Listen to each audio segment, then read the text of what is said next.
Bonjour. Bonjour. Aujourd'hui, nous allons vous parler de la fonte de l'Arctique. Et plus précisément des conséquences qu'a cette fonte sur les baleines boréales, l'une des principales espèces vivantes en Arctique. En effet, il s'agit de comprendre comment la fonte de l'Arctique impacte la baleine boréale, Pour cela, nous allons contacter notre journaliste spécialiste. des mammifères marins. Bonjour Valentin et Jeanne, comme vous le voyez nous sommes bien en Arctique et donc j'aimerais reprendre certains termes de votre problématique. Tout d'abord, qu'est-ce que la fonte de l'Arctique? En Arctique, la glace fond 2 fois plus vite qu'ailleurs. Mais comment expliquez-vous ça? Pour expliquer ça, nous allons faire des mesures à l'aide d'un modèle analogique, en mesurant l'albédo sur la glace, puis après sur l'eau de mer à l'aide d'un radiomètre. Donc si la glace fond en Arctique, l'albédo global va alors diminuer, ce qui va réchauffer l'eau, et ça va créer un emballement du système par rétroaction positive. Donc maintenant j'aimerais demander à Liléa et Sarah ce qu'elles savent sur les baleines boréales. Donc, par exemple, Les baleines boréales sont des grands cétacés d'environ 20 mètres et de 100 tonnes qui vivent 2 siècles. Elles possèdent une tête massive, leur permettant de casser la banquise jusqu'à 60 cm d'épaisseur afin de pouvoir respirer. De plus, il y a environ 10 000 baleines boréales répertoriées dans le monde, sachant qu'elles sont en voie de disparition. Donc les baleines boréales vivent notamment dans les eaux froides arctiques et subarctiques. Mais elles restent relativement proches de la banquise. merci pour vos réponses. Maintenant entrons dans le vif du sujet. Quelles sont les conséquences de la fonte de l'Arctique sur les baleines boréales? De nombreuses conséquences à la fonte de l'Arctique, en commençant par le fait que ça ouvre la voie à de plus en plus de navires, représentant une véritable menace pour les baleines boréales du fait de leurs importants rejets de pétrole.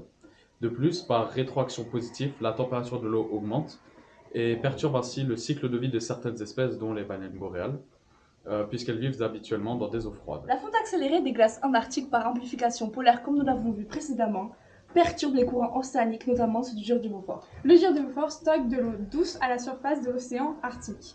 Le retrait de la banquise arctique provoque une accélération de la circulation des eaux de ce gire, qui sont plus exposées au vent, entraînant une accumulation de plus en plus importante d'eau douce à la surface de ce gire. Cependant, le mélange superficiel des eaux douces et des eaux salées perturbe le zooplancton, qui est la base alimentaire des baleines arctiques. Ainsi, comment des eaux de salinité différentes circulent dans un bassin océanique. Donc on va le voir à l'aide de ces modèles analogiques.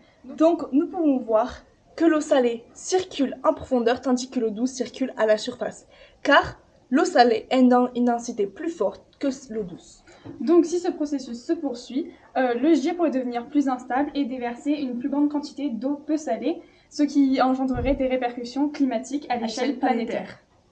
Le régime alimentaire de certains animaux sont modifiés, changeant ainsi le cycle alimentaire habituel. Il existe d'autres espèces beaucoup plus discrètes, comme celle du zooplancton, dont la disparition bouleverserait l'équilibre alimentaire des baleines boréales, car elles s'en nourrissent exclusivement. Donc, maintenant j'aimerais demander à Maë quelles seraient les solutions à apporter pour régler ou au moins réduire ce problème.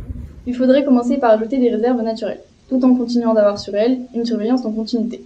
Il faudrait aussi adopter une modification du trafic maritime, qui est un problème majeur mais plus facilement accessible.